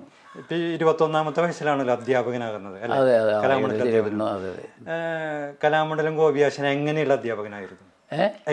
ഏത് തരത്തിലുള്ള അധ്യാപകനായിരുന്നു ചോദിക്കുക? അങ്ങയുടെ അധ്യാപകർ എന്ന് പറഞ്ഞാൽ വലിയ ഗുരുക്കന്മാരാണല്ലോ, രാമൻകുട്ടി നായരാശാനെ. എനിക്ക് മറ്റേ വളരെ ഇതായിപ്പോൾ ഈ തുടക്കം ഉണ്ടല്ലോ, തുടക്കം ഇപ്പോൾ ഈ പറഞ്ഞ മാതിരി ഉഴിച്ചിൽ കാലത്ത് കാല് സാധകം, വെയ്യുറപ്പടവ്, അങ്ങനെ ചിലതൊക്കെ അങ്ങനെ മുതൽക്ക് തന്നെ ആടിപ്പേറ്റിപ്പിക്കുള്ളൂ. പിന്നെ കുട്ടിത്തരം വേഷങ്ങൾ, പഠിപ്പിക്കുക. 2-3 കൊല്ലത്തേക്കാണ് അത് കഴിഞ്ഞാൽ പിന്നെ പത്മനാരാജൻ്റെ രാമകൃഷ്ണൻ്റെയും കളരിയിലേക്കായി. അല്ല, അങ്ങനെ എനിക്ക് കുട്ടിത്തരായിട്ടുള്ളത് ആളെ പഠിപ്പിക്കുന്നുണ്ട്, അത്രയേ ഉള്ളൂ. ഓർത്തിരിക്കുന്ന ശിഷ്യന്മാർ ആരാ ഇപ്പോഴും? അങ്ങനെ പറയാൻ ബുദ്ധിമുട്ടാണ്. അതായത് ശിഷ്യന്മാരുടെ ആരെയും എല്ലാവരും എനിക്ക് ഓർത്തിരിക്കേണ്ടതാണ്, ഇഷ്ടമുള്ളവരുമാണ്. ആരെയും വെറുപ്പിക്കാനും ഇഷ്ടമല്ല. പക്ഷേ വേറൊരു കാര്യം എന്താ വെച്ചിട്ടുണ്ടെങ്കിൽ ഈ ശിഷ്യന്മാർക്കൊക്കെ ഞാനിപ്പോൾ ഈ പറഞ്ഞ മാതിരി നല്ലോണം ശിക്ഷിച്ചിരുന്നു. അപ്പോൾ ഈ ശിക്ഷ കാരണം കൊണ്ട് അവർക്ക് കുട്ടികൾക്ക് വെറുപ്പ് അന്നൊക്കെ തോന്നിയിരുന്നു. ഇപ്പോഴത്തെ എനിക്കറിയില്ല, അന്ന് വെറുപ്പൊക്കെ തോന്നിയിരുന്നു. പക്ഷേ എങ്കിലും ശരി, ഞാൻ ഈ ശിക്ഷിച്ചിരുന്നത് ഇപ്പോൾ ഈ പത്മനാരാജൻ്റെ കാര്യം പറഞ്ഞില്ലേ, പഠിപ്പിക്കുമ്പോൾ അതുള്ളത് വൃത്തിയാവണം തന്നെയാണ് എൻ്റെയും വാശി. അപ്പോൾ അതിന് നേരെയാവാത്ത കാരണം കൊണ്ട് പിന്നെ ഈ പഠിപ്പിച്ചത് മറക്കാതിരിക്കുക, അതൊക്കെ അത്യാവശ്യമല്ല. അതിനുള്ള ശിക്ഷയാണ്. അല്ല കുട്ടികളോട് നമുക്ക് എന്ത് പരിഭവ. മാത്രമല്ല അത് കഴിഞ്ഞാൽ ഞാൻ എൻ്റെ സുഹൃത്തുക്കളുടെ മാതിരി അവരോട് പെരുമാറുന്നത്. ഒരു കർക്കശക്കാരനായിട്ടുള്ള അധ്യാപകനായിരുന്നോ? കർക്കശക്കാരനായിരുന്നു. അതെ, അത് കുറച്ച് നിർബന്ധമായിരുന്നു. പക്ഷെ പുറത്തേക്ക് ഇറങ്ങിയതില്ല. കളരിയിൽ മാത്രമേ ഉള്ളൂ. അന്ന് കലാമണ്ഡലത്തിനൊരു ജൂബിലി നടക്കുന്നുണ്ടല്ലോ, ഇല്ലേ? ജൂബിലി. അതെ, അന്ന് ജവഹർലാൽ നെഹ്റു, ഇന്ദിരാഗാന്ധി ഒക്കെ വരുന്നുണ്ട്. മാത്രമല്ല ചെറുതുരുത്തി TBയിൽ ജവഹർലാൽ നെഹ്റു വിശ്രമിക്കുമ്പോൾ അദ്ദേഹത്തിനെ പരിചരിക്കാനോ മറ്റോ ആശാന വിടുന്നു. പരിചരിക്കാൻ അങ്ങനെയല്ല, അവർക്ക് എന്തെങ്കിലും ആവശ്യം ഉണ്ടെങ്കിൽ നീ അവിടെ ഉണ്ടാവണം. അവരൊന്നും പറയില്ല. എന്നാലും കണ്ട ഓർമ്മ എങ്ങനെയാ? നല്ല അല്ല, ഒരു അന്തസ്സായിട്ടുള്ള ഒരു മഹാകവിയുടെ മാതിരി തന്നെ ഉയരം ഒക്കെ ഉണ്ട്. ഒരു അന്തസ്സായിട്ടുള്ള ഒരു ഇത് അദ്ദേഹത്തിന് അല്ല, ഒരു അത്രയ്ക്ക് തന്നെ പറയാൻ വയ്ക്കൂ. എന്താ ഒരു 13 വയസ്സിലാണുള്ളൂ. അല്ല 15 വയസ്സായിട്ട് ആയി അന്ന്. 55. അതെ, 55ലാണ്. 25ാം വാർഷികത്തിന്. അപ്പം അന്ന് കളിയുണ്ടായിരുന്നു. ഒരു പുതിയ കഥയായിരുന്നു, സുന്ദോപാഖ്യാനം എന്ന് വേണ്ട ഒന്ന്, അല്ലെങ്കിൽ തിലോത്തമോത്ഭവം എന്ന് പറയാം. ആ കളിയിൽ എൻ്റെ സ്ത്രീ കണ്ടു. അതൊക്കെ മഹാകവി ഒന്നിച്ചെന്നെ ഇരുന്ന് അവർ 3 പേരും ആയിരുന്നിട്ട് അവർ കണ്ടു. പിന്നെ മാത്രമല്ല വന്നിട്ട് ഈ എൻ്റെ സ്ത്രീവേഷമായിരുന്നു ഈ എന്താ തിലോത്തമാന്ന് പറഞ്ഞിട്ടുള്ളത്. അപ്പോൾ അത് നന്നായി എന്നുള്ളതിലേക്ക് പുറത്ത് തട്ടലും നന്നായി. അത് മഹാകവി ഇപ്പം ഈ പറഞ്ഞ മാതിരി തന്നെയാണ്. മഹാകവിക്ക് ഇംഗ്ലീഷ് കെട്ടിയാണല്ലോ. മഹാകവിയും അത് ഒപ്പമുണ്ടായിരുന്നു. ഒപ്പം തന്നെ ഇന്ദിരാഗാന്ധി ഉണ്ടായിരുന്നു. അപ്പോഴാണ് പറഞ്ഞത്, നീ ഒരു കാര്യമുണ്ട്, നാളെ ഇവർ ഗസ്റ്റ് ഹൗസിൽ താമസിക്കുകയാണ്, നല്ലോണം തുടച്ച് കഴിഞ്ഞിട്ട് വൃത്തിയായിട്ട് അവരുടെ ആ മുറിയുടെ മുമ്പിൽ ഉണ്ടാവണം. അവർക്ക് ആവശ്യം വല്ലതും ഉണ്ടെങ്കിൽ ചെയ്യുക, വേണ്ടി വരില്ല എന്നാലും വേണ്ടി അവിടെ ഉണ്ടായാൽ മതി എന്ന് പറഞ്ഞിട്ട് നിശ്ചയിച്ചു. ഇത്രയേ ഉള്ളൂ. നെഹ്റുവിന് എന്തെങ്കിലും ആവശ്യം ഉണ്ടായിരുന്നോ? അദ്ദേഹം ഒരു കാര്യത്തിന് ബുദ്ധിമുട്ടിപ്പിക്കില്ല. എന്താ കാരണം വെച്ചാൽ ഭാഷ അറിയില്ല എന്നുള്ള അദ്ദേഹത്തിന് അറിയാം. വെറുതെ എന്നെ ബുദ്ധിമുട്ടിപ്പിക്കേണ്ടതുള്ളൂ അദ്ദേഹത്തിന് അറിയാം. ഇന്ദിരാഗാന്ധിക്ക് എത്ര പ്രായമുണ്ടെന്ന് അങ്ങനെ പറയാൻ വയ്യ, ചെറുപ്പമാണ്, അത് മാത്രമേ പറയാൻ വയ്ക്കൂ. അല്ല എത്ര ഉണ്ട് എന്നൊക്കെ ചോദിച്ചാൽ പറയാൻ ബുദ്ധിമുട്ടാണ്. എന്നാലൊരു വലിയൊരു ഇതായിരുന്നല്ലോ പിന്നെ. അല്ല, വലിയൊരു ഭാഗ്യമാണ് ജവഹർലാൽ നെഹ്റുവിനെ കാണാൻ പറ്റാൻ തന്നെ മഹാഭാഗ്യമാണ്. അദ്ദേഹം വളരെ ഇതാണ്, കഥകളി വളരെ കൃത്യമായിട്ട് മനസ്സിലാക്കി കണ്ടുകൊണ്ടിരിക്കും അല്ലേ? കണ്ടുകൊണ്ടിരിക്കും. അത് പറഞ്ഞു കൊടുക്കാൻ. ഇപ്പം മഹാകവിക്കല്ലേ ഇംഗ്ലീഷിൽ ചെല്ലേ ഉള്ളൂ. ഗോപിക്കുറുപ്പുണ്ട്, അതായത് മഹാകവിയുടെ മകനെ ഗോപിക്കുറുപ്പ്, അദ്ദേഹം അടുത്തിരുന്നിട്ട് ഒക്കെ പറഞ്ഞു കൊടുക്കുകയും ചെയ്യും. ഗോപിയേശൻ എന്ന അധ്യാപകനായിരിക്കുമ്പോൾ ആരായിരുന്നു പ്രിൻസിപ്പൾ? ആരായിരുന്നു അന്ന്? രാമുടി നാരായണനായിരുന്നു അല്ലേ? അപ്പോൾ ഒരു നല്ല ഒരു ശിഷ്യ എന്നുള്ള രീതിയിലുള്ള ഒരു ബന്ധം, റിലേഷൻഷിപ്പ് തുടരാൻ പറ്റി അദ്ദേഹമായിട്ട്. അത് കഴിഞ്ഞ് പത്മനാരായണൻ അല്ല, ഞാൻ അന്ന് അധ്യാപകനായിരിക്കുമ്പോൾ നമ്പീശനാശാനായിരുന്നു ആദ്യം പ്രിൻസിപ്പള്, കലാമണ്ഡലം നമ്പീശനാശാൻ. രണ്ടാമതാണ് രാമുടി നാരായണൻ. 90ലാണ് പ്രിൻസിപ്പൾ ആവുന്നത് അല്ലേ? 90 പ്രിൻസിപ്പൾ ആവുന്നത്. പ്രിൻസിപ്പളിന്റെ കാലാവധി 2 കൊല്ലം ഉണ്ടായിരുന്നു അല്ലേ? കലാമണ്ഡലം 92 വരെ. എനിക്ക് തോന്നുന്നത് നമ്മുടെ ഓർമ്മയിലെ പച്ചകൾ വായിക്കുമ്പോഴേ അതൊരു ഒരു സംഘർഷഭരിതമായ കാലമായിട്ട് തോന്നും വായിക്കുമ്പോൾ, പ്രിൻസിപ്പളുടെ ഒരു കാലഘട്ടം അല്ലേ? അത് മാത്രമല്ല കമലദളം സിനിമയിൽ ഒക്കെ അത് റെഫർ ചെയ്യുന്നുണ്ട്. അതുപോലത്തെ ഒരു കുഴപ്പം പിടിച്ചിട്ടുള്ള ഒരു സമയം ആണെന്ന് നമുക്ക് വായിച്ചാൽ തോന്നിപ്പോകും. എന്തായിരുന്നു അങ്ങനെ ഒരു ഭരണപരമായ പ്രശ്നങ്ങളായിരുന്നു അന്ന്? അങ്ങനെ ചോദിച്ചാൽ ബുദ്ധിമുട്ടാണ്. അതായത് ഭരണപരമായിട്ടുള്ള പ്രശ്നമുണ്ടായിരുന്നു. പിന്നെ പഠിപ്പിക്കുന്ന ചില കാര്യങ്ങൾക്കുള്ള ബുദ്ധിമുട്ടുകളുണ്ടായിരുന്നു. അല്ലാതെ മറ്റേ ഒരു മൊത്തത്തിൽ പറഞ്ഞാൽ ആകപ്പാടെ ഒരു സുഖമില്ലാത്ത ആ ആ സന്ദർഭമായിരുന്നു അന്നുണ്ടായിരുന്നത്. അത്രയും തന്നെ പറയാൻ വയ്ക്കും. അതായത് പറയാച്ചെങ്കിൽ നമുക്ക് കുറച്ച് ഇതുള്ളത് എന്താ വെച്ചിട്ടുണ്ടെങ്കിൽ അന്ന് അവിടുത്തെ സെക്രട്ടറി സുബ്രഹ്മണ്യയ്യര, അദ്ദേഹം കോടതിയിലത്തെ പ്രധാനപ്പെട്ട ഒരു വ്യക്തിയായിരുന്നു. അദ്ദേഹമാണ് ഇവിടെ സെക്രട്ടറിയായിട്ട് വന്നുള്ളത്. അദ്ദേഹത്തിന് കഥകളിയായിട്ടൊരു ബന്ധവുമില്ല. അപ്പോൾ കുറേ ബുദ്ധിമുട്ട് എനിക്ക് മാത്രമല്ല പുഷ്പകുട്ടികൾക്ക് ഒക്കെ വന്നിട്ടുണ്ട്. അല്ല അതൊന്നും പ്രത്യേകിച്ച് കാര്യമായിട്ട് നമ്മളെ ബുദ്ധിമുട്ടിപ്പിക്കാനുള്ള കാര്യമൊക്കെ ഉണ്ടായിട്ടുണ്ടെന്ന് മാത്രം തന്നെ ഉള്ളൂ. അത് പറയാൻ കുറച്ച് വിഷമമുണ്ട്. അത് പറയാണ്ടിരിക്കുക നല്ലത്. ഇപ്പം അതിന് ശേഷം അവിടെ നിന്ന് പോകുന്നതിന് ശേഷമേ വിസിറ്റിംഗ് പ്രൊഫസറായിട്ട് ONV കുറുപ്പ് ചെയർമാനായിരുന്നു. 3 പേര്, രാമകുട്ടി നാരാശാനും പിന്നെ സത്യഭാമ ടീച്ചർ പിന്നെ ഗോപി ആശാൻ. അതെങ്ങനെയായിരുന്നു ആ പീരീഡ്? വിസിറ്റിംഗ് പ്രൊഫസറായിട്ട് എങ്ങനെയായിരുന്നു? വിസിറ്റിംഗ് പ്രൊഫസറായിട്ട് അവിടെ കലാമണ്ഡലത്തിൽ ഇപ്പോഴത്തെ നിള ക്യാമ്പസ് ഉണ്ടല്ലോ, അത് ആണ് അവരെ പഠിപ്പിച്ചിരുന്നത്, സീനിയർ സ്റ്റുഡൻസിനെ. അത്രയ്ക്ക് പ്രധാനമായിട്ടുള്ളൂ. അത് വേറെ ഒന്നുമില്ല അങ്ങനെയായിട്ട്. ഇപ്പോൾ ഗോപി ആശാന്റെ ജീവിതം നോക്കുമ്പോഴേ, ഒരു കലാജീവിതം നോക്കുമ്പോൾ 10 വർഷം അവിടെ വിദ്യാർത്ഥിയായിട്ട് ഇരിക്കുന്നു. ഏതാണ്ട് ഒരു 34 വർഷത്തോളം അധ്യാപകനും പ്രിൻസിപ്പളൊക്കെ 33 വർഷം അധ്യാപകനായിട്ട്, 7 വർഷം വിദ്യാർത്ഥിയായിട്ട്. അതെ. അതിനുശേഷം ഈ വിസിറ്റിംഗ് പ്രൊഫസർ എന്നുള്ള ബന്ധമുണ്ടായിരുന്നു. അപ്പൊ അതൊരു ജീവിതത്തിലൊരു പ്രധാനപ്പെട്ട കാലഘട്ടം മുഴുവനും കലാമണ്ഡലത്തിലായിരുന്നു ബന്ധപ്പെട്ടിരിക്കുന്നത് അല്ലേ? അപ്പൊ കലാമണ്ഡലം തിരിഞ്ഞു നോക്കുമ്പോഴേ അങ്ങയുടെ ജീവിതത്തിൽ കലാമണ്ഡലം ഏതൊക്കെ രീതിയിലാണ് ഒരു കലാമണ്ഡലം ഗോപിയെ രൂപപ്പെടുത്തിയെടുക്കുന്നതിൽ പങ്കുവഹിച്ചിട്ടുള്ളതെന്ന് പറയാൻ പറ്റും? അതിപ്പോൾ വേറൊരു കാര്യമുള്ളത്, കലാമണ്ഡലം ഗോപിയെ എടുത്തുള്ളത് അന്നത്തെ ഭരണസമിതി അടക്കം, അതായത് അന്നത്തെ ഭരണം വെച്ചപ്പോൾ ONV ഒക്കെ ഉണ്ടായിരുന്ന കാലത്തുണ്ടായിരുന്ന അവർക്ക് ഉള്ള മതിപ്പ്, സ്നേഹം, അതിപ്പോൾ ഇന്നുണ്ടോ ചോദിച്ചാൽ ഇല്ല എന്ന് പറയാൻ വയ്യ. പക്ഷേ സാഹചര്യം വളരെ വ്യത്യാസമായിട്ടുള്ളതാണ്. എനിക്ക് എൻ്റെ മനസ്സിൽ വിഷമങ്ങൾ വലുതും തോന്നിയിട്ടുണ്ടായിരിക്കാം, സന്തോഷം തോന്നിയിട്ടുണ്ടായിരിക്കാം. അതിനെ വിലയിരുത്തേണ്ട ചുമതല അവിടുത്തെ ഭരണസമിതിക്കാണ്. ശരിക്കും പറഞ്ഞാൽ ഇപ്പോൾ UECക്കും രജിസ്ട്രാർക്കും അവർക്കൊക്കെ ഉണ്ട്. അത് അവരോടാണ് ചോദിക്കേണ്ടത്. ഈ ചോദ്യം എന്നോട് ചോദിച്ചിട്ട് കാര്യമില്ല. അത് മാറ്റി നിർത്താം. അപ്പൊ ഈ കലാമണ്ഡലത്തിലുണ്ടായിട്ടുള്ള അത്തരം അനുഭവങ്ങൾ മാറ്റി നിർത്തി കഴിഞ്ഞാലേ ഒരു കഥകളി വേഷം എന്നുള്ള രീതിയിൽ, കലാകാരൻ എന്നുള്ള രീതിയിൽ കലാമണ്ഡലം തന്നെയാണ്, കലാമണ്ഡലം ഗോപി എന്ന് പറഞ്ഞിട്ടുള്ള കലാകാരനെ വാർത്തെടുത്തത് അല്ലേ? തീർച്ചയായിട്ടും അതെ, വളർത്തിയെടുത്തത് കലാമണ്ഡലം സ്ഥാപനം, ആ സ്ഥാപനത്തിലുള്ള അധ്യാപകരാണ് വളർത്തിയെടുത്തത്. അതായത് എൻ്റെ രാമകുട്ടി നാരായണനും പത്മനാഭനും ആണ് വളർത്തിയെടുത്തത്. അല്ലാണ്ട് ഇപ്പോൾ ഭരണസമിതി എന്നെ വളർത്തിയെടുത്തു എന്നും പറഞ്ഞാൽ അതിൽ ന്യായമില്ല, ഒട്ടും ന്യായമില്ല. എന്നെ വളർത്തിയെടുത്തത് ഇവരാണ്. പക്ഷേ സ്ഥാപനത്തിലെ എൻ്റെ അമ്മ വീട്, അത് പറയാം, അമ്മ വീട്, എൻ്റെ സ്വന്തം തറവാട്, അത് സ്ഥാപനം, അത് അങ്ങനെ വളർത്തിയെടുത്തു. അതേ പറയാൻ വയ്ക്കും. ഇപ്പം ഈ അടൂർ ഗോപാലകൃഷ്ണന്റെ ഡോക്യുമെന്റിൽ അതിൽ രാമൻകുട്ടി നാരായണൻ പറയുന്ന ഒരു കാര്യമുണ്ട് ആശാനെ കുറിച്ചിട്ട്. അതായത് പഠിച്ചതിലേറെ ധാരാളമായിട്ട് ആരെങ്കിലും പ്രയോഗിച്ചിട്ടുള്ള നടനാണ് കലാമണ്ഡലം ഗോപി എന്ന് പറയുന്നുണ്ട്.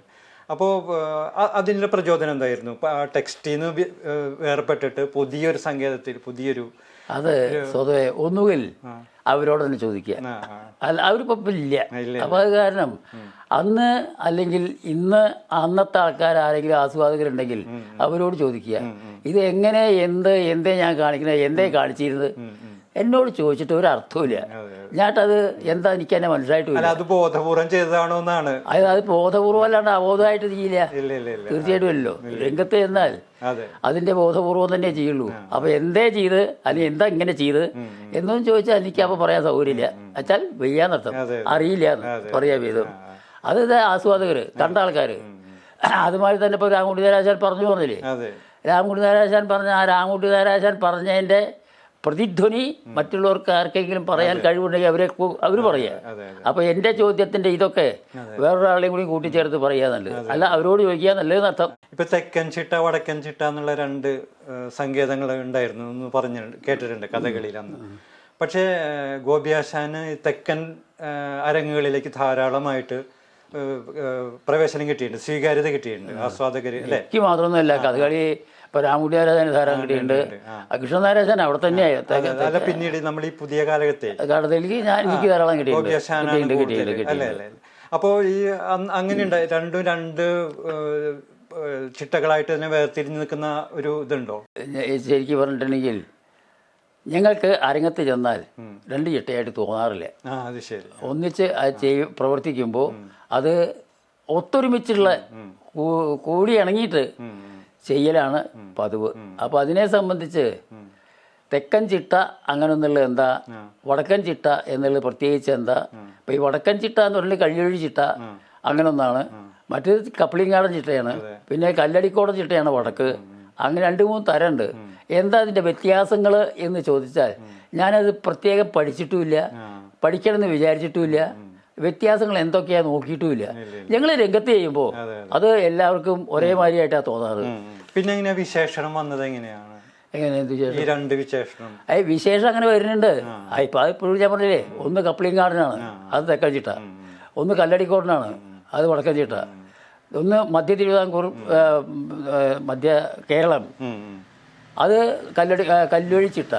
ഇങ്ങനത്തെ 3 തരമാണ്. അതിപ്പോൾ ഇങ്ങനെ വന്നിട്ടുണ്ടെന്ന് വിചാരിച്ചിട്ട് ഇതിലിപ്പോൾ ഏതൊക്കെയാണ് ഉപയോഗിക്കണമെന്ന് ചോദിച്ചാൽ പറയാൻ വിഷമം. അതെല്ലാം പഠിച്ചുണ്ടാക്കണം പണി. അത് പഠിക്കില്ല. ഞങ്ങൾക്ക് രംഗത്ത് തന്നാൽ ഒന്നിച്ചാണ്, അതിന് വ്യത്യാസങ്ങളില്ല. അത് അവരുടെ ചിട്ട എന്തൊക്കെയുള്ള വെച്ചാൽ മാറ്റങ്ങൾ ഞങ്ങൾക്ക് തോന്നാറില്ല. ഒന്നിച്ച് പ്രവർത്തിക്കണു, അത്രയ്ക്ക് തന്നെയുള്ളൂ. വിദേശത്ത് കുറേ അരങ്ങുകളിൽ പോയിട്ടുണ്ടല്ലോ, അത് എന്താ വ്യത്യാസം? വിദേശത്തെ ആസ്വാദകർ നമ്മുടെ ഇവിടെ നമ്മൾ എന്താ വ്യത്യാസം? വിദേശത്തെ ആസ്വാദകർ കാണണം എന്ന് തോന്നിയിട്ട് ചെന്ന് ഇരിക്കുന്ന ആൾക്കാർ മുഴുവൻ കണ്ട് മനസ്സിലാക്കിയ ശേഷം പോകും. അതിൻ്റെ മുമ്പേ ഈ സിനോപ്സിസ് കൊടുത്തിട്ടും ഒക്കെ അവർക്ക് കഥയെ സംബന്ധിച്ച് മനസ്സിലാക്കാൻ സാധിക്കും. പിന്നെ ഈ ആംഗ്യ ഭാഷ അവർക്ക് അഭിനയത്തിൽ കൂടി ആംഗ്യ ഭാഷയിൽ കൂടി ശാരീരികമായ ചലനങ്ങളും ഒക്കെ കൂട്ടും അവർക്ക് തൃപ്തികരമാവും. ഇങ്ങനെ പറയാനാണ്. എന്നാൽ പാട്ടൊന്നും അവർക്ക് മനസ്സിലായത് വരില്ല. എങ്കിലും ശരി, അവർക്ക് അങ്ങേയറ്റം ആസ്വദിക്കാൻ സാധിക്കുന്നുണ്ട്. പ്രത്യേകിച്ചും നമ്മളുടെ യൂറോപ്പിലാണ്, ഫ്രാൻസിൽ അവിടെ നന്നായിട്ട് വെളിച്ചാവുന്ന കഥകളി ഉണ്ടായിട്ടുണ്ട്. ആ കഥകളികളിലൊക്കെ വിളിച്ച് വന്ന ആൾക്കാരിൽ നിന്ന് കണ്ടിട്ടുണ്ട്, പുലരും വരെ. പിന്നെ ആദ്യം ഞങ്ങൾ ചെന്നത് 67 ചെന്നപ്പോൾ സീറ്റ് കിട്ടാതെ തിരിച്ചാൽ കിട്ടാതെ വിഷമിച്ച് പോയിട്ടുള്ള ആൾക്കാർ ധാരാളമുണ്ട് ഫ്രാൻസിൽ. അതായത് ഒരാഴ്ചയായിരുന്നു, 2 പ്രോഗ്രാമാണ്, മാറ്റിനിയും ഫസ്റ്റ് ഷോ. ഈ 2 ഫുള്ളായിരുന്നു തിയേറ്റർ. അതായത് ഒരു 2500-3000 ആൾക്കാർക്ക് ഇരിക്കാൻ പറ്റണ തിയേറ്റർ. അതിൽ ഫുള്ളായിരുന്നു ഈ 7 ദിവസവും. എന്നിട്ട് അവർക്ക് പോരാഞ്ഞിട്ട് പിന്നെയും നിൽക്കാനൊക്കെ നിൽക്കാൻ പറഞ്ഞപ്പോൾ ഇനി പോയി വന്ന് പിന്നെയുണ്ട് കുറേ 4 മാസമാണ്. അപ്പോൾ അതൊക്കെ കഴിഞ്ഞിട്ട് തിരിച്ച് വന്നതിന് ശേഷം വീണ്ടും വരാം, ഇപ്പം നിർത്താൻ പറ്റില്ല എന്ന് പറഞ്ഞു. അപ്പോൾ അവർക്ക് വലിയ ഇൻട്രസ്റ്റാണ്. അവരിരുന്ന് കാണും, മനസ്സിലാക്കും, അതിനെ സംബന്ധിച്ച് ചോദിച്ച് മനസ്സിലാക്കും.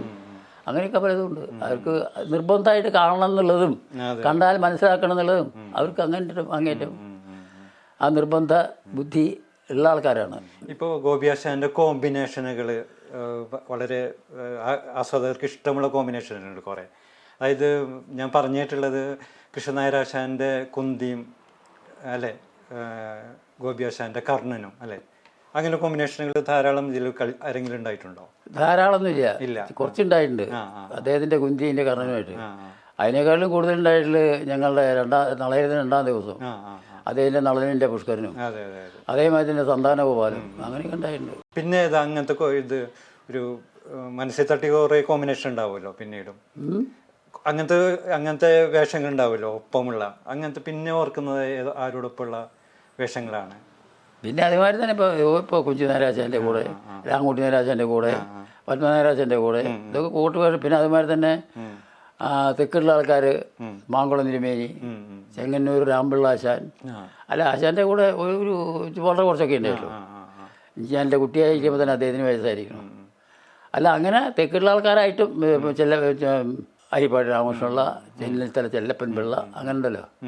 അല്ല അവരൊക്കെ ആയിട്ടും കൂട്ടുവേഷങ്ങളൊക്കെ അവിടെയുള്ള ആൾക്കാരൊക്കെ ആയിട്ടും ഉണ്ടായിട്ടുണ്ട് എല്ലാവരുമായിട്ടും. ഇപ്പം നളചരിതത്തിൻ്റെ പേരിലാണ് ആശാൻ്റെ ഒരു കീർത്തി പ്രധാനമായിട്ടും പറയാം, നളചരിതം. പക്ഷെ അങ്ങ് പറഞ്ഞിട്ടുണ്ട് ഇപ്പോൾ കർണശബദം നളചരിതത്തിനെ പോലെ അത്ര ആശാന് തൃപ്തി തരാറില്ല എന്ന് അങ്ങ് പറഞ്ഞിട്ടുണ്ട്. അപ്പോൾ എന്താ അങ്ങനെ പറയാൻ? അല്ല, നളചരിതത്തിൻ്റെ പോലെ എന്ന് പറഞ്ഞാൽ നളചരിതത്തിൽ സ്വതവേ ഒരു കല്ലുവഴി ചിട്ട എന്നൊക്കെ പറയണ മാതിരി തന്നെ ഒരു ചിട്ടപ്രധാനമായിട്ടുള്ള കഥയാണ് നളചരിതം. മറ്റേതൊരു അങ്ങനെ ഒരു ചിട്ടപ്രകാരമായിട്ടുള്ള കഥയല്ല കർണശബദം. പക്ഷേ ആൾക്കാർക്ക് വളരെ ഇഷ്ടമാണ്. അതായത് ആസ്വദിക്കാൻ പറ്റുന്ന കഥ, നല്ല സംഗീതം, നല്ല സാഹിത്യം. അതായത് സാഹിത്യം എന്ന് പറഞ്ഞാൽ ലളിതമായിട്ടുള്ള സാഹിത്യം. ഇത് ഇങ്ങനെയൊക്കെ വിചാരിക്കുമ്പോൾ അത് കർണദേവതൊന്നുമല്ലാണ്. പക്ഷേ നളദേവത്തിനെ താരതമ്യപ്പെടുത്തിയിട്ട് പറയാൻ ബുദ്ധിമുട്ടാണ്, അത്രയേ ഉള്ളൂ. ഇപ്പം കഥകളി നമ്മളിപ്പോൾ പുതിയ കാലഘട്ടത്തിൽ നോക്കുമ്പോൾ മറ്റ് കലാരൂപങ്ങൾക്കൊക്കെ കുറേ മാറ്റങ്ങൾ സംഭവിക്കുന്നുണ്ട്. ഇപ്പോൾ സിനിമ, നാടകം, അതുപോലെയുള്ള കലകൾക്കും സംഗീതം, അതിനൊക്കെ കാലത്തിനനുസരിച്ചുള്ള മാറ്റങ്ങൾ സംഭവിച്ചുകൊണ്ടിരിക്കുന്നുണ്ട്. ഈ കഥകളിയിൽ അങ്ങനെ മാറ്റങ്ങൾ സംഭവിക്കുന്നതായിട്ട് എനിക്ക് തോന്നിയിട്ടുണ്ട്. ആസ്വാദകരോട് ചോദിക്കൂ, ആസ്വാദകരോട് ചോദിക്കുക, മനസ്സിലാക്കുക. അതേ അക്കാര്യത്തിൽ എനിക്ക് പറയാനുള്ളൂ.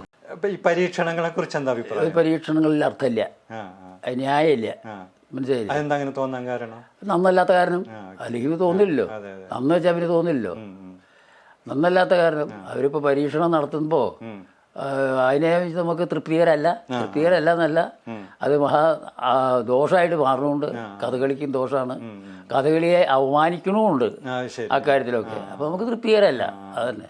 അതുകൊണ്ട് തന്നെയാണ് ഇപ്പോഴും ഈ പഴയ ഇപ്പം നളചരിതം പോലെയുള്ളതൊക്കെ ആവർത്തിച്ച് തന്നെ പഠിക്കേണ്ടി വരുന്നത് അല്ലേ? പുതിയ ടെക്സ്റ്റുകളൊന്നും വരാതെ. അല്ലെ, പുതിയ കഥകളും വരുന്നുണ്ട്, പുതിയ ടെക്സ്റ്റുകളും വരുന്നുണ്ട്, ആകെ കളിക്കണമുണ്ട്. അതൊന്നും മോശമെന്നല്ല. പക്ഷേ ചില ആവിഷ്കാരം, ചില ഇപ്പോൾ അടുത്ത് തന്നെ ഒരു ഇതിൽ കണ്ടു, വാട്സപ്പിലോ ഏതിലോ ഇതിൽ കണ്ടു, ഒരു വേഷം കെട്ടിയിട്ട് നോർത്ത് ഇന്ത്യയിൽ, എനിക്കിപ്പോൾ അതിൻ്റെ പേര് അവർ കളിക്കുന്നത് കണ്ടു. അത് കണ്ടു, അതിൻ്റെ പേരെന്നെ പറയാതിരിക്കുക. അത് കഥകളിയാണെന്ന് കൊണ്ട് കാണിച്ചത്. ആ കാണിച്ചവരുടെ ശരിക്കും പറഞ്ഞാൽ എനിക്ക് തലാർത്ത് കളയണം, അത്രയ്ക്ക് ചീത്തയായിട്ടുണ്ട്. അങ്ങനെ ചീത്തപ്പേര് ഈ കഥകളിക്ക് ഉണ്ടാക്കി തീർത്ത് തരരുതെന്ന് മാത്രമേ ഉള്ളൂ, അപേക്ഷയാണ് അത്, അത്രയേ ഉള്ളൂ. അല്ല, അത് ഇങ്ങനെയുള്ള പ്രശ്നങ്ങളെ കഥകളിയുടെ ഭാവിയെ പ്രതികൂലമായിട്ട് ബാധിക്കില്ല, ഒട്ടും ബാധിക്കില്ല. എന്താ കാരണം എന്ന് വെച്ചാൽ കഥകളിക്ക് ഒരു ചിട്ടുണ്ട്, അതിന് മാറ്റം വന്നിട്ടില്ല, മാറ്റം വരുത്തുമില്ല, അതാണ് കാര്യം. അപ്പൊ സ്വാഭാവികമായിട്ടും അത് ഇതേപോലെ തന്നെ നിലനിന്ന് പോകും. അതിനൊരു പ്രശ്നം ഉണ്ടാവില്ല. ഇല്ല, തീർച്ചയായിട്ടും ഇല്ല. ഇതിലിപ്പോൾ വേറൊരു കാര്യമാണ്, ആസ്വാദകരെ ഉണ്ടാക്കണം. ആസ്വാദകരെ ഉണ്ടാക്കണമെങ്കിൽ എന്ത് വേണമെന്നറിയാം, അവർക്ക് ആസ്വദിക്കാനുള്ള ശേഷി ഉണ്ടാക്കി കൊടുക്കണം. അത് കലാകാരന്മാരും ഈ കലാമണ്ഡലം പോലുള്ള സ്ഥാപനങ്ങളും ഒക്കെ കൂടി ശ്രദ്ധിച്ച് ചെയ്യേണ്ട ഒരു കാര്യങ്ങളാണ്. ആസ്വാദകരെ ഉണ്ടാക്കുക എന്നുള്ളത് കഥകളി ആയതുകൊണ്ട് കുറച്ച് ഈ ആംഗ്യ ഭാഷയല്ലേ, അതുകൊണ്ട് കുറച്ച് ബുദ്ധിമുട്ടുണ്ട്. അത് പഠിപ്പിച്ചു കൊടുക്കാനും അത് ഈ ആസ്വാദന ശേഷി ഉണ്ടാക്കി കൊടുക്കാനും അതിനൊക്കെ കുറച്ച് ബുദ്ധിമുട്ടുണ്ട്. എന്നല്ലാതെ അത് കഥകളിക്ക് മറ്റൊന്നും മാറ്റം വരുത്തേണ്ട ആവശ്യമായിട്ട് ഇപ്പോൾ നല്ലോണം മാറ്റം വന്നു കഴിഞ്ഞിട്ടുണ്ട്. ഒരു വിധത്തിൽ അങ്ങേരത്തേക്ക് എത്തിയിട്ടുണ്ട് മാറ്റം. ആ മാറ്റത്തെ കൂടി നോക്കുമ്പോൾ പ്രത്യേകിച്ചൊന്നും ഇനി പ്രത്യേക അതിൽ ചെയ്യാനില്ല. ഇപ്പം പുതിയ തലമുറയിലെ ആൾക്കാർ ആസ്വാദകരായിട്ട് വരുന്നതായിട്ട് ആശാന് തോന്നിയുണ്ടോ? പുതിയ തലമുറ നന്നായിട്ട് വരുന്നുണ്ട്, നന്നായിട്ട് വരുന്നുണ്ട്, ഒരു കുഴപ്പമില്ല. അവരിപ്പോൾ പഠിച്ചിരുന്ന കുട്ടികളും പഠിച്ചുകൊണ്ടിരിക്കുന്ന കുട്ടികളും ഒക്കെ നല്ല പ്രഗത്ഭരായിട്ട് മാറിക്കൊണ്ടേയിരിക്കുന്നുണ്ട്. അതിൽ നന്നായിട്ട് രംഗത്ത് പ്രവർത്തിക്കുന്നുണ്ട്. അവർക്ക് നന്നായിട്ട് ഇതിനെ സംബന്ധിച്ച് പറഞ്ഞ് മനസ്സിലാക്കി കൊടുക്കാൻ, ആർക്ക്? ആസ്വാദകർക്ക് പറഞ്ഞ് മനസ്സിലാക്കി കൊടുക്കാൻ കഴിവുമുണ്ട്. ഇതൊക്കെ കഥകളിക്ക് നല്ല പ്രയോജനങ്ങളാണ്.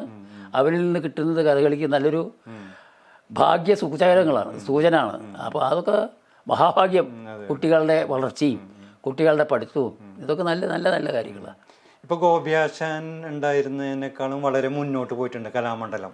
ഇപ്പോൾ യൂണിവേഴ്സിറ്റിയായി, കുറേ പഠന വകുപ്പുകളൊക്കെ വന്നു, റിസർച്ച് ഗവേഷണം നടക്കുന്നുണ്ട്. അപ്പോൾ ആ ഒരു മാറ്റത്തും വളരെ കഥകളിയെ സംബന്ധിച്ച് അനുകൂലമായിട്ട് ഉള്ളൊരു ഘടകമായിട്ട് തോന്നിയിട്ടുണ്ടോ? കഥകളിയെ സംബന്ധിച്ച് അനുകൂലം എന്ന് പറഞ്ഞാൽ നമ്മൾ പഴയ മാതിരിയുള്ള അതൊന്നുമില്ല. കഥകളിയെ സംബന്ധിച്ച് അതൊന്നും പഴയ മാതിരിയില്ല. പക്ഷേ ഞാൻ അതിനെ കുറ്റവും പറയില്ല, നല്ലതും പറയില്ല. എന്താ കാരണം എന്ന് ചോദിച്ചാൽ സാഹചര്യം, അതായത് ഇപ്പോൾ യൂണിവേഴ്സിറ്റി ആയാൽ അതിൻ്റെയുള്ള ചില സാഹചര്യങ്ങളുണ്ട്. അതിൻ്റെ ആ നിലവാരം വെച്ച് നോക്കുമ്പോൾ എങ്ങനെയൊക്കെ വേണം, പാഠ്യ വിഷയങ്ങൾ എങ്ങനെയൊക്കെ ആക്കി തീർക്കണം എന്നൊക്കെയാണല്ലോ സങ്കല്പങ്ങളും. അപ്പോൾ ആ സങ്കല്പപ്രകാരമാണല്ലോ പ്രവർത്തിക്കുക.